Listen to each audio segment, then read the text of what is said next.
Elisa Lam entered the Cecil Hotel like any other traveler, unaware that its dark history would soon intersect with her own. Over the next days, she moved through hallways and elevators, captured on footage that would spark worldwide intrigue. Unlocked doors, unmonitored stairwells, and rooftop water tanks created a labyrinth few could navigate alone. But she did. Her disappearance became a puzzle that challenged investigators, journalists, and the public alike. Was it accident, mental health, or the hotel's hidden vulnerabilities that sealed her fate? Every camera angle, every staff account, every step she took mattered. This is the story of a young woman whose journey exposed dangers lurking in plain sight. If you want more deep dives into mysteries like this, make sure to subscribe to Eternal Obsidian and hit the notification bell so you never miss an unsettling story. Elisa Lam was a 21-year-old Canadian student from Vancouver, British Columbia, studying communications at the University of British Columbia. She was known by family, friends, and classmates as intelligent, introspective, and creative, with a keen interest in travel, photography, and literature. Her upbringing in a supportive family environment included her parents and younger siblings, who described her as caring and independent. Lam had previously traveled internationally, visiting several countries in Asia and Europe, experiences that reflected her curiosity about the world and her willingness to navigate unfamiliar environments. She had a documented history of bipolar disorder and depression, for which she was prescribed medication. Family members emphasized that while she sometimes struggled with anxiety or mood fluctuations, she generally functioned independently and had a plan for her studies and travels. In late January 2013, Lam arrived in Los Angeles, California, for a short sightseeing trip. She booked accommodation at the Cecil Hotel, located at 640 South Main Street in downtown Los Angeles, through Hostelworld. At the time, the Cecil Hotel was known as a low-budget, urban property that attracted a transient population. Its history included multiple suicides, homicides, and associations with notorious criminals such as Richard Ramirez and Jack Unterweger, a fact widely documented by media outlets including the Los Angeles Times, The Guardian, and CBC News. Staff members described the hotel as rundown and often chaotic, with minimal security and occasional disturbances from guests or long-term residents. Despite this, the hotel offered cheap accommodations in a central downtown location, which was likely why Lam selected it for her short stay. From her arrival on January 26th, Lam appeared to follow a normal routine. Verified guest logs and staff interviews confirmed that she checked in without incident and carried luggage to her room on an upper floor. Over the next several days, she was observed moving through the lobby, sometimes asking staff routine questions about nearby attractions or directions, and occasionally seen in hallways by other guests. Employees recalled her interactions as polite and brief. There were no confrontations or complaints lodged against her during these first days. In statements to police and later to journalists, staff emphasized that Lam did not appear to be in distress, although she occasionally seemed withdrawn or absorbed in her own thoughts. The building itself posed several environmental factors relevant to later events. The Cecil Hotel consisted of multiple floors, service corridors, stairwells, and rooftop access for maintenance purposes. Doors to restricted areas, including the roof, were occasionally left unlocked, and surveillance coverage did not extend to all high-risk areas. Staff schedules and maintenance logs indicated that security monitoring was minimal during late hours and that stairwells and utility areas were not routinely inspected. Multiple sources reported that guest access to restricted areas was possible if doors were inadvertently left open or if safety mechanisms malfunctioned. These conditions, documented in LAPD and coroner reports, would later provide context for Lam's movements and eventual death. By January 31st, Lam was last observed on hotel grounds. Multiple sources, including the Los Angeles Police Department and guest interviews, indicate that she had been seen in the hotel lobby and in hallways leading to upper floors. The most significant record of her movements came from the hotel's elevator surveillance footage. At that point, she had spent nearly a week in the city, and according to verified accounts, she continued to move independently and engaged with the environment around her in a manner consistent with previous travel patterns. Staff and other guests did not report unusual behavior beyond occasional withdrawn or distracted appearances. This initial phase establishes Lam's personal background, mental health history, her arrival in Los Angeles, and the physical and procedural environment of the Cecil Hotel. The combination of a historically troubled building, minimal security oversight, and her independent travel patterns set the stage for the events that would follow, while human accounts during these days provide baseline observations of her demeanor and behavior. On January 31, 2013, Elisa Lam's movements were captured in detail by the Cecil Hotel's elevator surveillance cameras, a key piece of evidence in the official investigation. The footage, later publicly released by the LAPD, shows Lam entering the elevator alone and pressing multiple floor buttons repeatedly. Over several minutes, she steps in and out of the elevator multiple times, sometimes crouching or leaning against the corner, and appears to gesture toward areas beyond the camera's view. Investigators, after reviewing all available footage and logs, found no evidence that any other individuals were in the elevator with her or interacting with her just outside it. This helped establish that her movements captured on video were solitary. The elevator footage presented a challenge for investigators due to the unusual nature of Lam's behavior. LAPD technical analysts examined the video frame by frame, verifying the timestamps against hotel check-in records, lobby camera footage, and staff schedules. The cameras themselves were standard security equipment installed throughout the property, functioning continuously with time-stamped recording. Analysts confirmed there was no tampering or malfunction in the footage.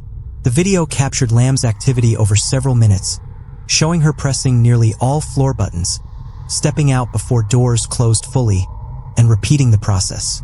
Investigators documented these actions as consistent with disorientation or mental health-related behavior, emphasizing there was no visual evidence of external interference. Hotel staff reported no unusual interactions with Lam that day beyond standard guest behavior. Witness statements corroborated that she had carried her belongings through the lobby and corridors, asking routine questions of the front desk staff. No guest reported seeing her leave the building, and no unusual activity was recorded in areas covered by surveillance.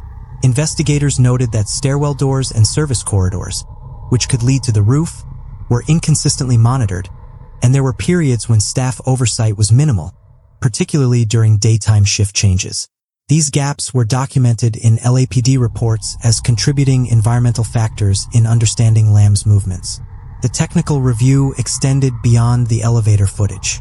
Security logs indicated that cameras in hallways and stairwells did not cover all angles, and the rooftop, where the water tanks were located, had no surveillance cameras.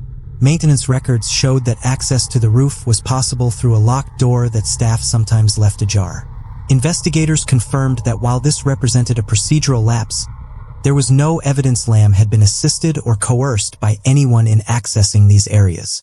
Analysis of the elevator footage included attention to Lam's behavior in detail. Investigators observed that she pressed buttons multiple times, lingered in corners of the elevator, and performed gestures toward the walls or doors.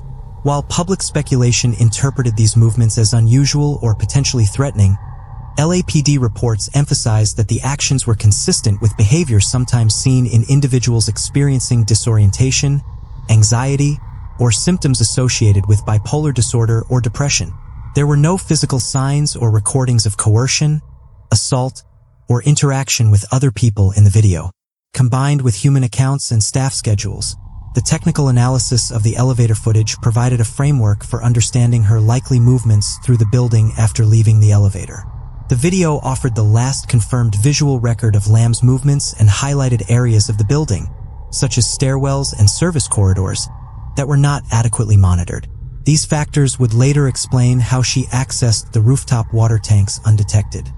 Following the review of the elevator footage, the Los Angeles Police Department conducted extensive interviews with hotel staff and guests to gather first-hand accounts of Elisa Lam's behavior during her stay. Multiple front desk employees recalled interactions with her in the days leading up to January 31, 2013. She approached the reception politely, asking routine questions about the surrounding neighborhood and tourist attractions. Staff described her as reserved but coherent, and none reported any signs of distress, agitation, or confrontation. These interviews helped establish her daily routine and the manner in which she interacted with others at the hotel. Several guests provided eyewitness accounts of Lam's movements in hallways, the lobby, and communal areas. Some observed her carrying luggage or personal belongings, moving quietly and appearing introspective. A few witnesses noted that she occasionally seemed distracted or preoccupied, but no one reported interactions suggesting fear, conflict, or distress. These accounts were cross-referenced with the elevator footage, providing a broader picture of her last known movements. The combination of video evidence and human observations confirmed that she had remained inside the hotel from her last recorded activity on January 31st until she failed to check out on February 1st, 2013. Hotel maintenance staff also provided key details about the building's operational practices. They confirmed that access to stairwells and service corridors, including those leading to the rooftop, was inconsistent. Doors intended to restrict guest access were sometimes left unlocked during the day, and the rooftop itself was accessible via a service door. Staff schedules indicated that monitoring of these areas was minimal, particularly during shift changes or periods of low occupancy. While these lapses were documented, investigators emphasized that there was no evidence Lam had been assisted or coerced by anyone in accessing these areas. Additional human accounts highlighted the broader environment of the Cecil Hotel. Long-term residents and former staff reported occasional disturbances in hallways or communal areas, but none were connected to Lam. These reports helped investigators contextualize the building's operations, identifying areas where monitoring and access controls were inadequate.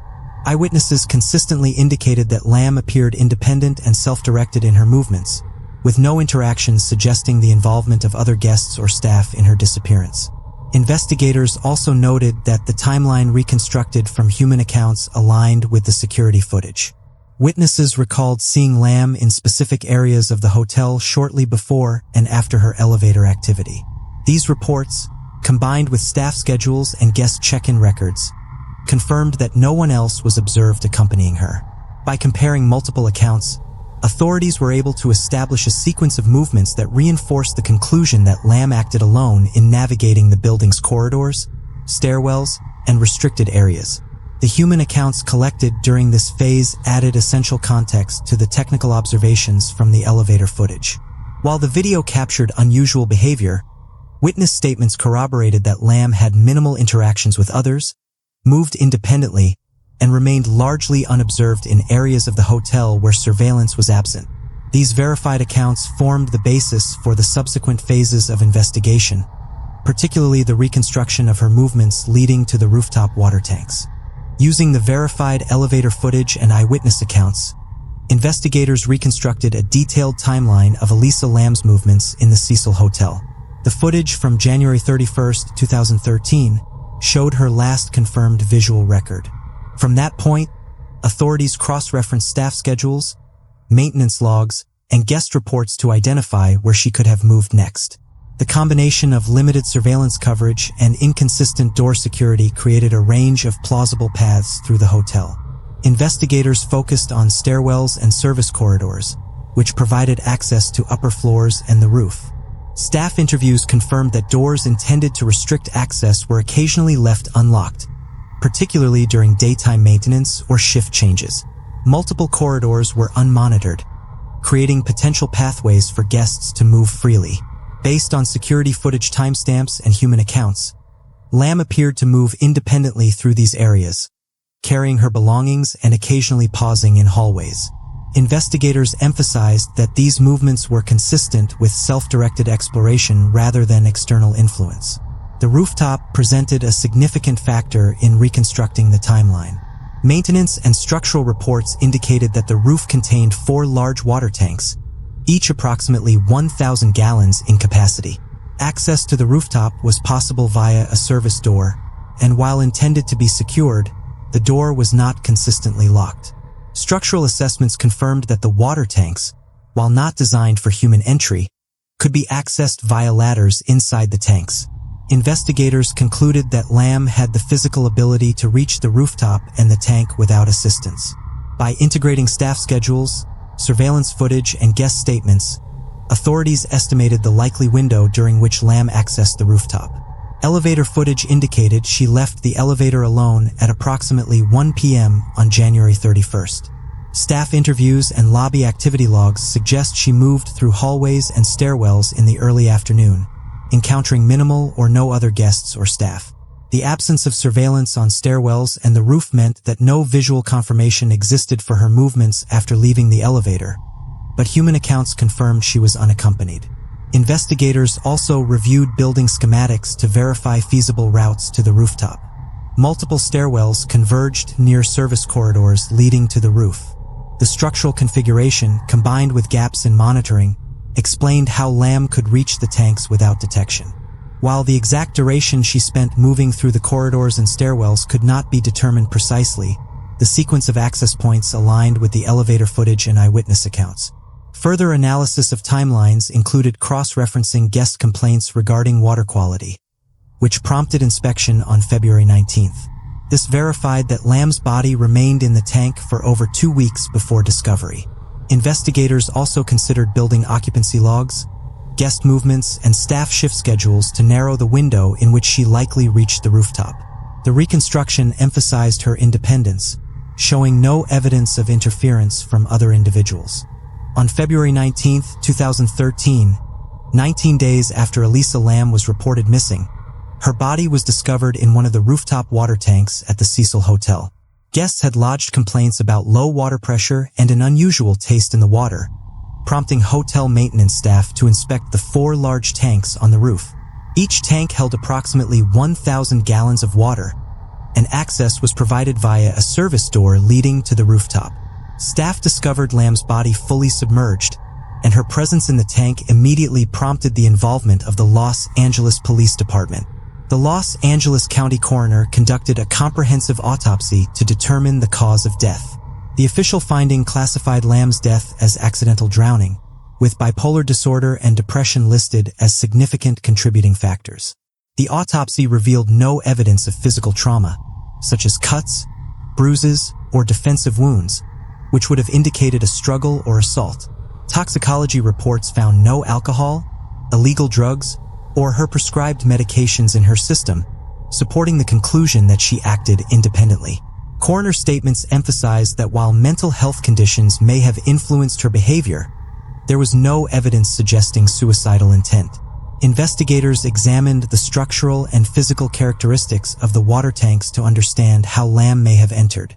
Each tank was roughly cylindrical, measuring about 5 feet in diameter and 6 feet in height.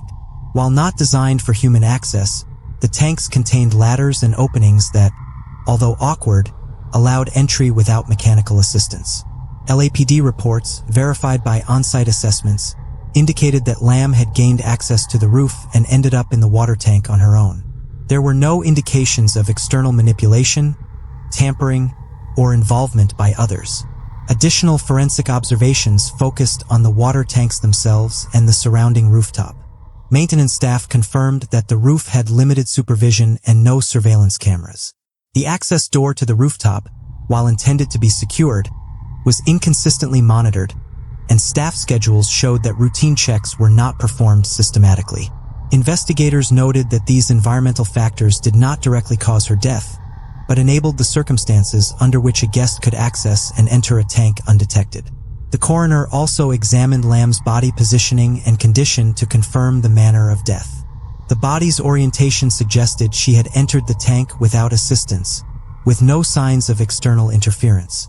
Reports emphasized that the water temperature, lack of trauma, and absence of other individuals indicated a solitary accident rather than foul play.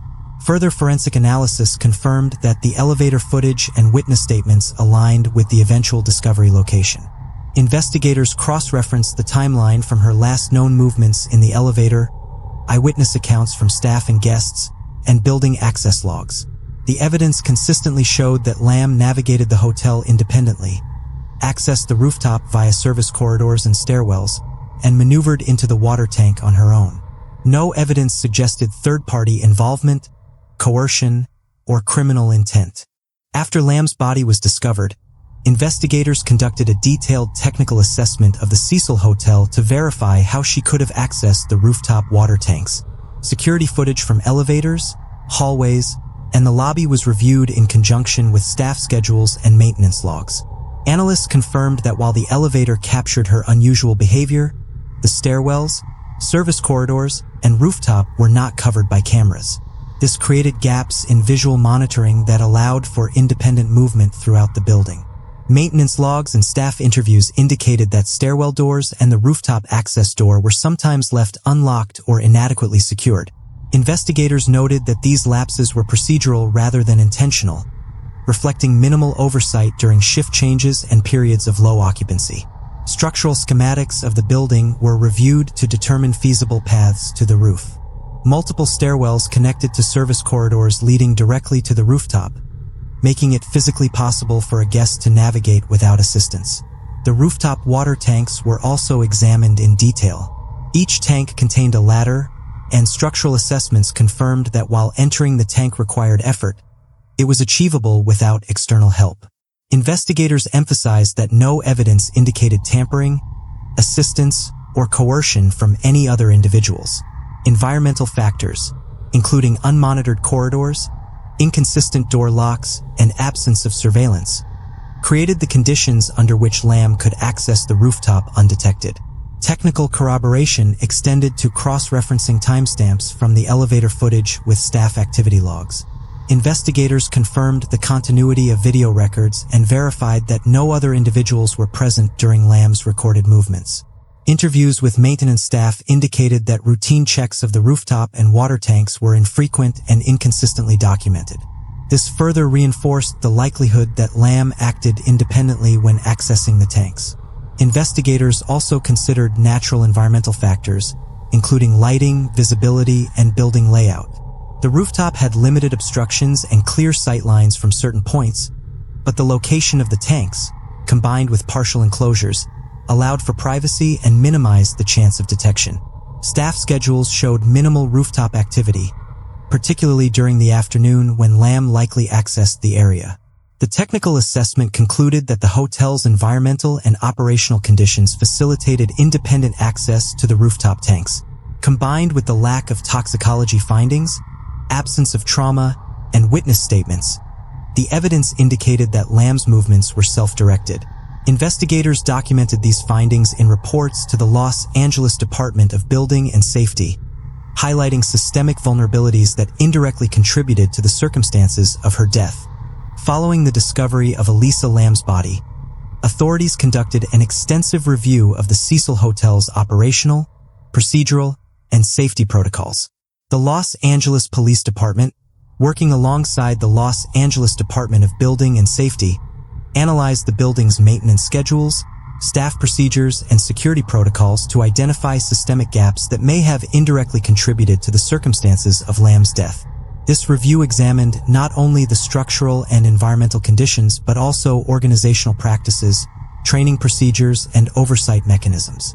Investigators documented that doors to stairwells, service corridors, and the rooftop were inconsistently secured.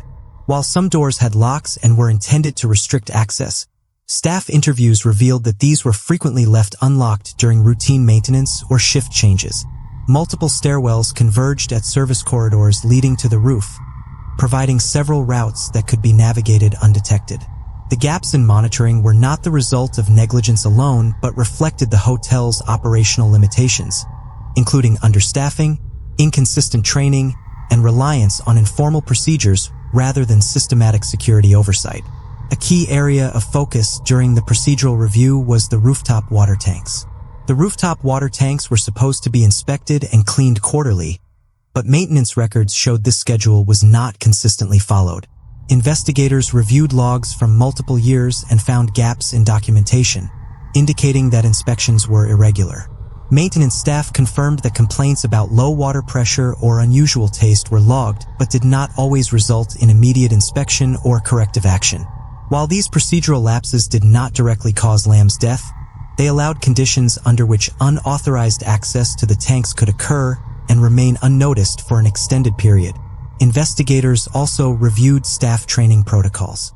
Many employees had limited awareness of procedures regarding restricted access areas, including stairwells, service corridors, and the rooftop. Interviews revealed that long-term employees sometimes relied on informal knowledge or assumed that certain areas were rarely accessed by guests. Staff schedules confirmed that monitoring of these areas was minimal, especially during low occupancy periods or shift changes. Recommendations from authorities emphasized that hotels, particularly older properties with documented safety risks, require formalized training, routine monitoring, and documented inspection procedures for all restricted areas. The procedural review extended to historical patterns of risk at the Cecil Hotel.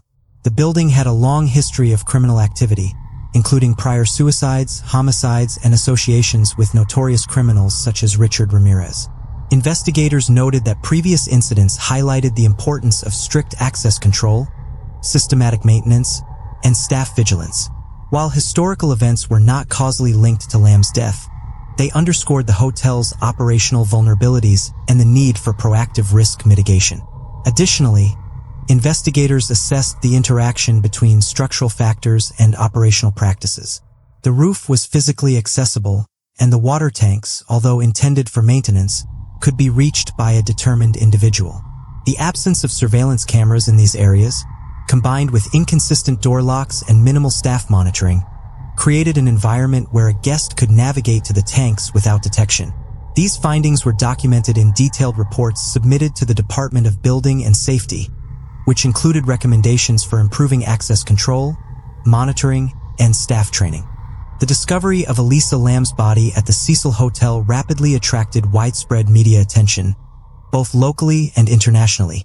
Major outlets such as the Los Angeles Times, CBC News, The Guardian, and the BBC reported extensively on the circumstances of her disappearance and death. The unusual elevator footage, released by the LAPD, became the focal point of public discussion.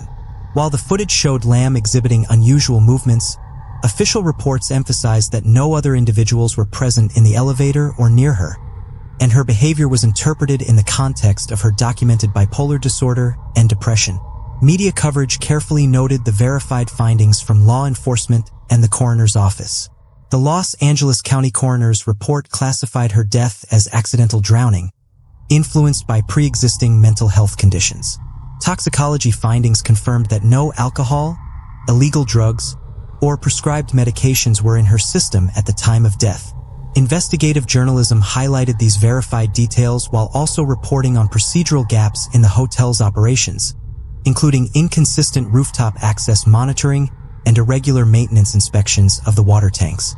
Public response to the case was amplified through social media platforms.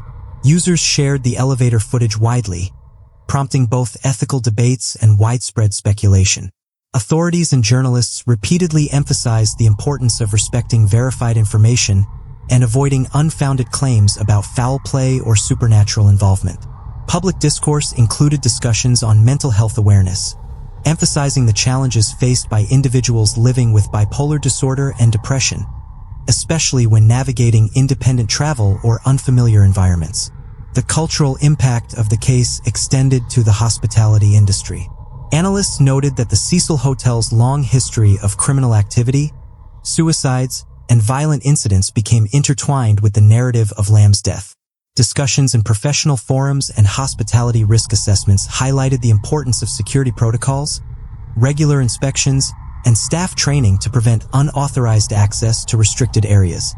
Investigators documented that the hotel's procedural gaps, doors left unlocked, inconsistent monitoring, and infrequent inspections were directly relevant to understanding how Lam accessed the rooftop water tanks undetected.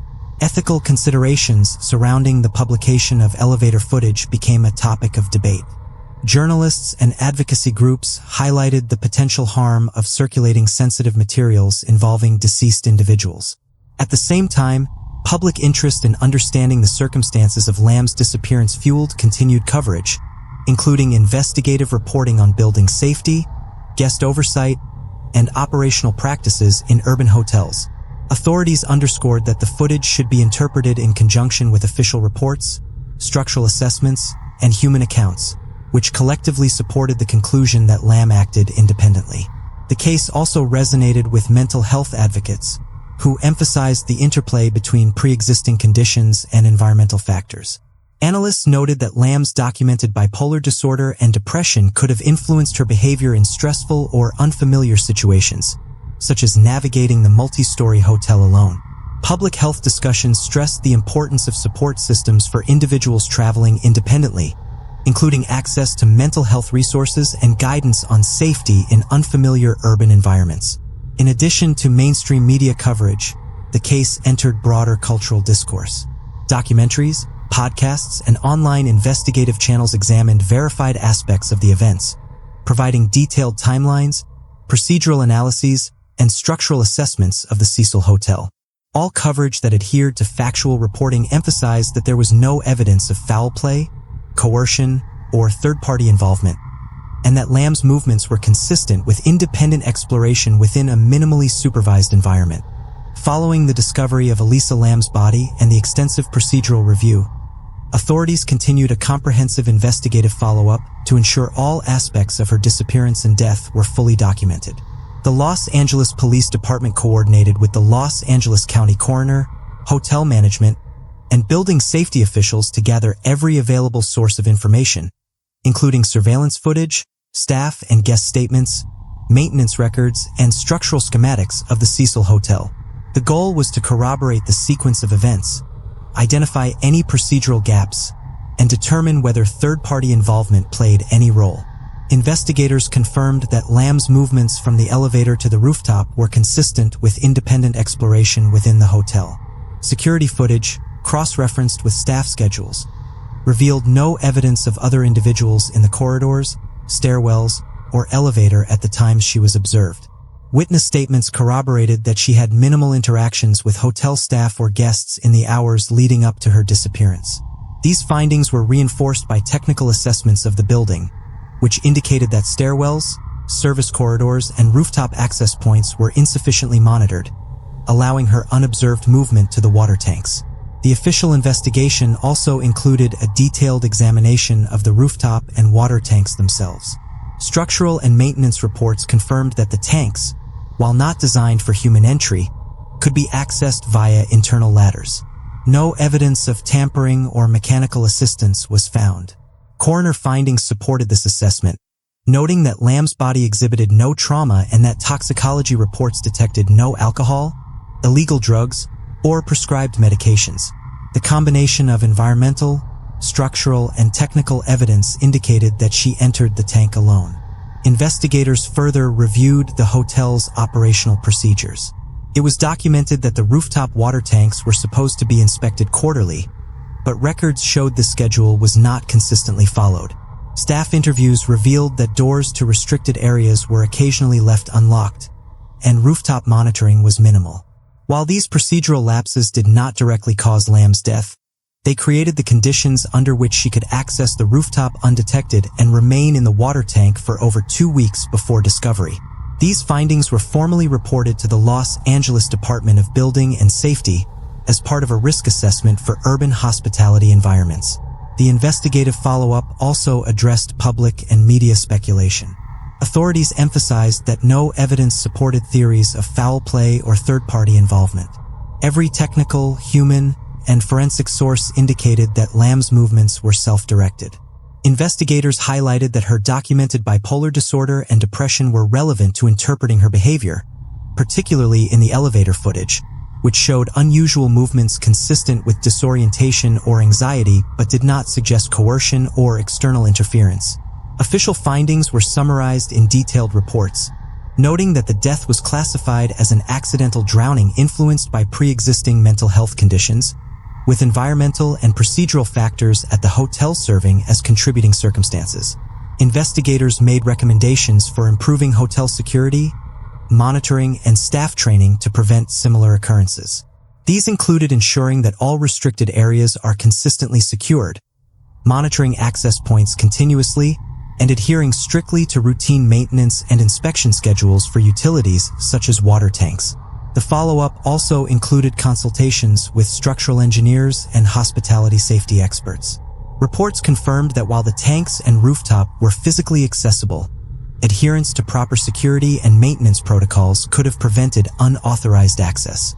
This reinforced the conclusion that Lam's death resulted from a combination of individual factors and environmental conditions rather than criminal action. The investigation into Elisa Lam's death focused on synthesizing all verified evidence, consolidating procedural reviews, and documenting lessons for both law enforcement and the hospitality industry. After analyzing the elevator footage, witness statements, forensic evidence, and hotel operational practices, authorities concluded that Lam's death was the result of accidental drowning, with contributing factors including her bipolar disorder and depression, combined with environmental and procedural vulnerabilities at the Cecil Hotel. Every piece of verified evidence, from toxicology reports showing no drugs or alcohol to maintenance logs indicating inconsistent inspections of the rooftop water tanks, supported this conclusion. Investigators emphasized that Lam acted independently at all times. She accessed stairwells, service corridors, and the rooftop without assistance, navigating unmonitored areas due to gaps in hotel security. Structural assessments confirmed that the water tanks, while not designed for human entry, were physically accessible via internal ladders, allowing her to maneuver into the tank on her own. Coroner reports verified that no trauma or injuries suggested interference, and toxicology confirmed she was not under the influence of substances. In essence, the combination of her documented mental health conditions and the hotel's operational shortcomings created the circumstances leading to her death. The investigation also documented a comprehensive review of the Cecil Hotel's procedures and the broader systemic implications. Investigators noted that doors to restricted areas were inconsistently secured, staff training on emergency procedures and monitoring was insufficient, and maintenance inspections of critical infrastructure such as water tanks were not consistently carried out according to policy. Reports submitted to the Los Angeles Department of Building and Safety highlighted these vulnerabilities and included recommendations for future risk mitigation. Strict adherence to access control policies, mandatory quarterly inspections of rooftop utilities, continuous monitoring of restricted areas, and enhanced staff training on emergency protocols and missing person procedures. Public and media response remained significant, with ethical considerations continuing to shape coverage. Investigative outlets consistently emphasized verified findings, noting that sensationalized interpretations were unsupported by evidence. Mental health professionals and advocacy groups used the case to discuss the importance of support systems for individuals living with bipolar disorder or depression, especially when navigating unfamiliar environments alone. Authorities reiterated that all evidence indicated no foul play or criminal involvement and that Lam's behavior, while unusual in the elevator footage, was consistent with the documented symptoms of her mental health conditions. The investigation also addressed the cultural and educational impact of the case. Hospitality experts cited the events as a cautionary example for urban hotels with older buildings. Structural vulnerabilities, combined with operational lapses, were highlighted as risks that could be mitigated through consistent policies, staff training, and rigorous monitoring. The case prompted reviews in both local and international hospitality circles about safety standards, access control, and maintenance compliance. These lessons extended beyond the Cecil Hotel, serving as a reference for improving guest safety and operational accountability across the industry. Investigative follow-up also included consultations with engineers, mental health experts, and procedural auditors. These specialists confirmed that while Lam's mental health conditions may have influenced her decision-making and behavior, there was no evidence suggesting coercion, foul play, or intentional self-harm at the time of death. Every physical and procedural element was consistent with an accidental outcome. Structural analyses reinforced the understanding that hotel layouts, when combined with inconsistent security practices, could create scenarios in which guests might inadvertently enter restricted areas, highlighting the importance of preventative measures. This investigation consolidates all verified information, including technical evidence, human accounts, forensic findings, procedural reviews, and environmental assessments. The official determination of accidental drowning is supported by a comprehensive body of evidence demonstrating that Lam acted independently and that hotel operational lapses contributed indirectly. The case remains a documented example of the intersection between mental health, environmental factors, and institutional procedures. The legacy of Elisa Lam's case continues to influence discussions on urban hotel safety, mental health awareness, and the responsible dissemination of information in media coverage. By maintaining strict adherence to verified sources, coroner reports, LAPD findings, hotel records, and structural assessments.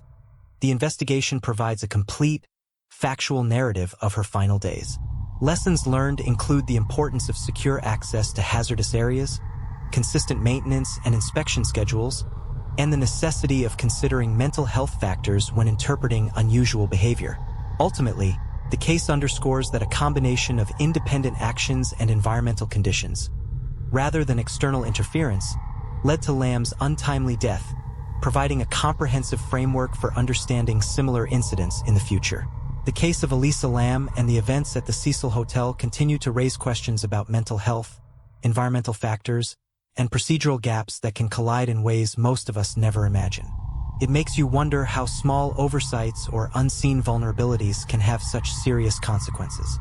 If you're curious about more mysteries that reveal the hidden layers of real-life events, explore the other videos here on Eternal Obsidian.